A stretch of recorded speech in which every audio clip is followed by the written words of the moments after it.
Hi friends, ஓம் நம சிவாய. இந்த பதிவில் நம்ம பார்க்க போகிறது குங்கிலிய கலைய நாயனார் பற்றி. குங்கிலிய கலைய நாயனார் இவர் திருக்கடையூரிலே பிறந்தவர். அந்தணர் குலத்தில் பிறந்து தினமும் சுவாமிக்கு தீப தூப ஆராதனை செய்பவர்.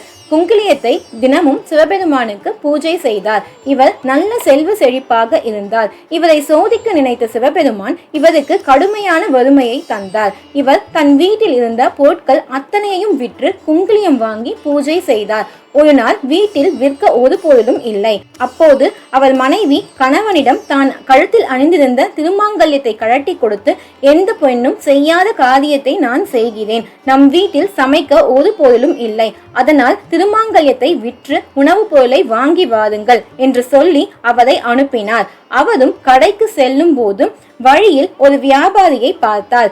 அந்த வியாபாரி ஒரு பெரிய மூட்டை கொண்டு வர, மூட்டையில் குங்கிலியம் உள்ளது என்று தெரிந்தவுடன் அவர் திருமாங்கல்யத்தை கொடுத்து குங்கிலியம் வாங்கி கொண்டு வீட்டிற்கு சென்றார்.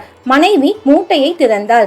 அதுவும் குங்கிலியமாக இருக்க இவரிடம் கேட்க, அவரோ நமக்கு கடவுள் என்ன கொடுக்க வேண்டுமோ அதை நிச்சயம் செய்வார். ஆனால் கடவுளுக்கு செய்ய வேண்டியதை நாம் நிறுத்தக்கூடாது என்று சொல்லி கோயிலுக்கு சென்று குங்கிலியம் போட்டார். அப்போது மனைவி உணவுதானே கேட்டாள். ஆனால் நாம் அதையும் வாங்க முடியவில்லையே என்று நினைத்து பசி மயக்கத்துடனும் மயங்கி கீழே விழுந்தாள். இவர் கோயிலுக்கு சென்றவுடன் வீட்டில் திடீரென்று நிறைய உணவு மூட்டைகள் வந்தது.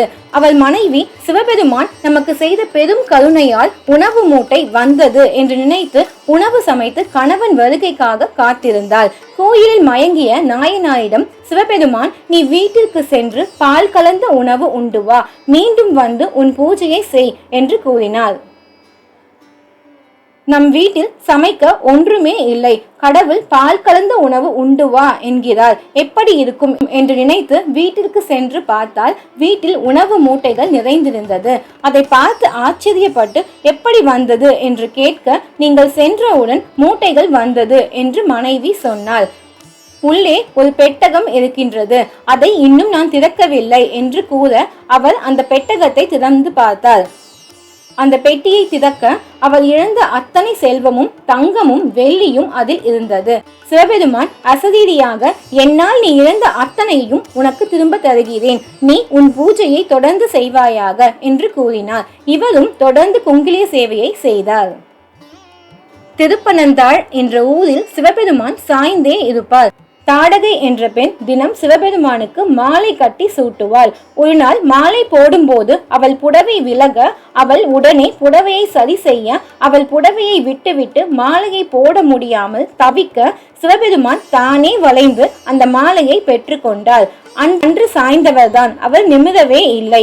ஒரு பெண்ணுக்காக வளைந்து சிவபெருமானை நிமிர்த்த நினைத்த சோழ மன்னன் யானையை வைத்து நிமிர்த்த முயற்சித்தார். ஆனால் கொஞ்சமும் அசையாமல் சுவாமி சாய்ந்து இருந்தார்.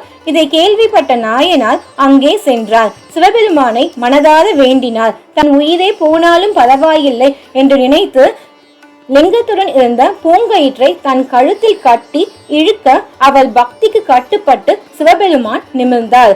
இவரை அங்கிருந்த அனைவரும் பாராட்டினர்.